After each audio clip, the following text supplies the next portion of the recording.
Flexbox series එකේ අලුත්ම video එක අද අපි කතා කරන්න යන්නේ flex wrap පිළිබඳවයි. එහෙනම් intro එකට ගිහිල්ලා අපි flex wrap ගැන කතා කරමු.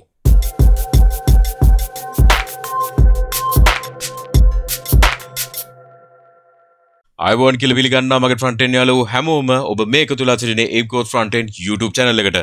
ඔබ channel එකට අලුත් නම් subscribe කරලා bell notification එකත් ඔබලා MCodes family එකට එකතු වෙන්න. හරි. අද අපි කතා කරන්න යන්නේ flex wrap කියන CSS rule එක ගැන. ඒතර ඇයි අපි CSS rule එකක් හැටියට flex wrap use කරන්නේ? ඒ කියන්නේ අපිට තියෙන ප්‍රශ්නේ ඇයි අපි මේක use කරන්නේ?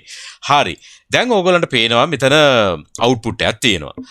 අපි මෙතනට BCD කියලා තියෙනනේ. හරි. අපි පොඩ්ඩක් අඩු කරගමුකෝ width එක. හරි. content එක මේ විදිහට තියෙනවා. අපි wrapper div එකක් තියෙනවා. ඒක ඇතුලේ flexible box එකක් තියෙනවා. ඒක තමයි මම display flex කරේ. මොකද මේ තමයි parent මේ child elements ලගේ. ඒතර මම මෙයාට flex කරනවා. ඊට පස්සේ මේ තමයි output එක. හරිද?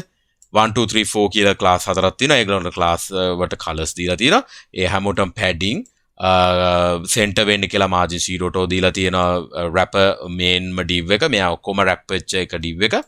එතකොට ඒක තමයි CSS වලින් අපි ලියලා තියෙන්නේ. හරි. දැන් ඔයගොල්ලන්ට මතක ඇති අපි කලින් වීඩියෝ එකේ කතා කරා flex grow කියන එක. මේ වගේ space ඉතුරු වෙච්ච වෙලාවකට අපි එක div එකකට දැම්මා මොනවද?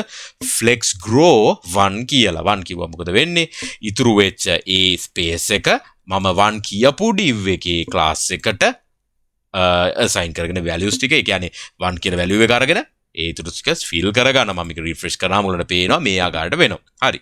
දැන් මම open කරගන්න responsive view එක. කොහොමද මම responsive view එක open කරන්නේ? right click කරලා inspect element ඔබලා මෙතන තියෙනවා මෙන්න මේ පොඩි icon එක. මම පොඩ්ඩක් මේ pen tool එක අරන් මේ icon එක තියෙන්නේ මෙන්න මෙතන. හරිද? මෙතන තියෙනවා මොකද්ද තියෙන icon එකේ නම? toggle device emulation කියන එක click කරන්න. click කරපුවාම ඔයගලන්ට පේනවා මෙන්න මේ වගේ view එකකට එනවා. මම මේක අඩු කරගෙන යනකොට තමයි මේ හැම ඒ කියන්නේ මේ responsive view එකක් පේන්නේ. දැන් මම මේක අඩු කරගෙන යද්දී ඔයගලන්ට පේනවා මෙන්න මෙහෙම ප්‍රශ්නයක් වෙනවා. දැක්කද? මේක කොච්චර අඩු කරගෙන ගියාන් පස්සේ content වෙනස් වෙන්නේ නැතිකොට මෙන්න මේ වටේ තියෙන මේ border එකට එළියෙන් මේ content එක shift වෙනවා. මේ එක පැනලා එළියට. එතකොට ඒ වගේ ප්‍රශ්නයක් වුණාම තමයි අපිට මොකක් හරි ක්‍රමයක් use කරලා මේක ඇතුළට රඳවලා තියාගන්න. මේක එළියට පන්නන්න එපා. wrap කරගන්න. මොහොකින් හරි wrap කරගන්න.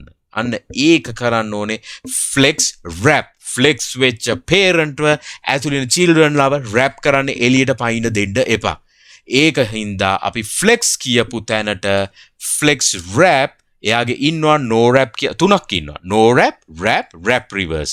අපි wrap කියලා refresh කරොත් බලන්න මොකද වෙන්නේ මෙතනදි කියලා. refresh කරාම දැක්කද? මේක මේ විදිහට පැනනවා. දැක්කද? මේ කිසිම දෙයක් එළියට පයින්නේ නැහැ. මේ ගාන්ට ඇතුළෙම තියාගන්නවා.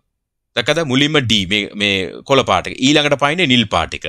ඊළඟට කහ එක. ওই විදිහට තමයි පයින්නේ. දැක්කද?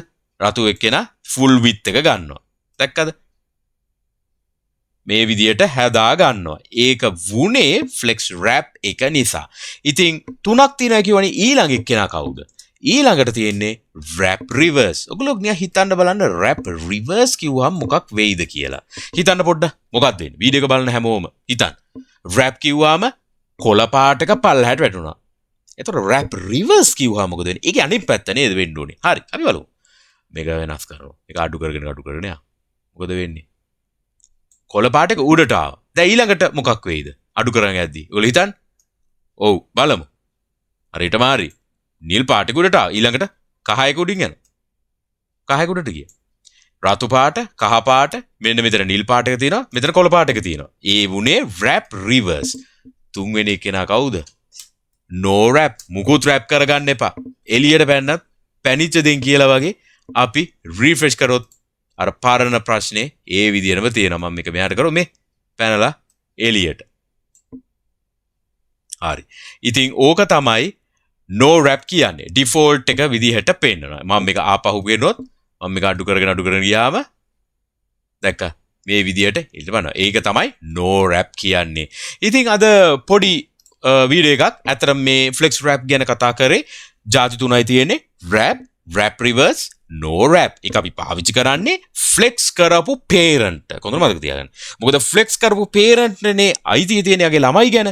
ඒ ළමයි flex වෙච්ච parent ගෙන් එළියට යනවා නම් එයාව ඇතුළට කරලා තියාගන්න තමයි අපි flex wrap use කරන්නේ. එතකොට wrap ද wrap reverse ද ඒක අපිට බාරයි. අපි බලන්න ඕනේ මේක මොකක් එක බලලා කොහොමද අපි responsive එක view size වලට අපි මේක කොහොමද ඒ parent යටතේ ඉන්න childrenලා කොයි විදිහට display කරන්න කියලා ඒක අපි හිතන්න ඕනේ. මේක wrap reverse කරන්න ඕනද wrap කරන්නද මොකක්ද? හැබැයි එකම දේ ඒ අදාළ content එකේ එළියට පයින් නැතුව ඇතුළෙම තියාගන්න ඕනේ. ඒක තමයි අපි හිතන්න ඕනේ.